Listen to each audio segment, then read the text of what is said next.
हमने तैयारी करी ओल्ड टाटा नैनो को रीबिल्ड करने की, यानी कि उसकी कमियां निकाल के थोड़ा सा परफेक्ट बनाने की, ताकि एक अच्छा ट्रैवल वगैरह कुछ गाड़ी कर पाए, कुछ नए कमाल दिखा पाए। देखिए नई प्रॉब्लम आ गई, थोड़ा सा छेड़ते ही, मतलब छेड़ने की ज़रूरत भी नहीं पड़ी, जैसे ही सोचा कि कुछ काम वाम करवाते हैं, शुरू हो गई हैं। सॉल्यूशन हमने ढूंढ लिया है, फुल डिटेल वीडियो चैनल पे मिलेगी।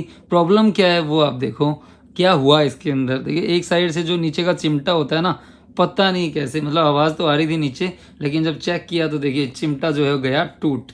और ऑनलाइन बोडमो पे बल्कि सस्ता मिल रहा है, ऑफलाइन महंगा मिल रहा है। तो आप चाहें तो अगर कोई ऐसी प्रॉब्लम आ रही है तो, लेकिन ऐसे में चला तो नहीं सकते, कहीं से भी ले सकते हैं, ऑनलाइन लें ऑफलाइन लें, लेना तो पड़ेगा ही। क्या किया, फुल डिटेल वीडियो चैनल पे अवेलेबल है।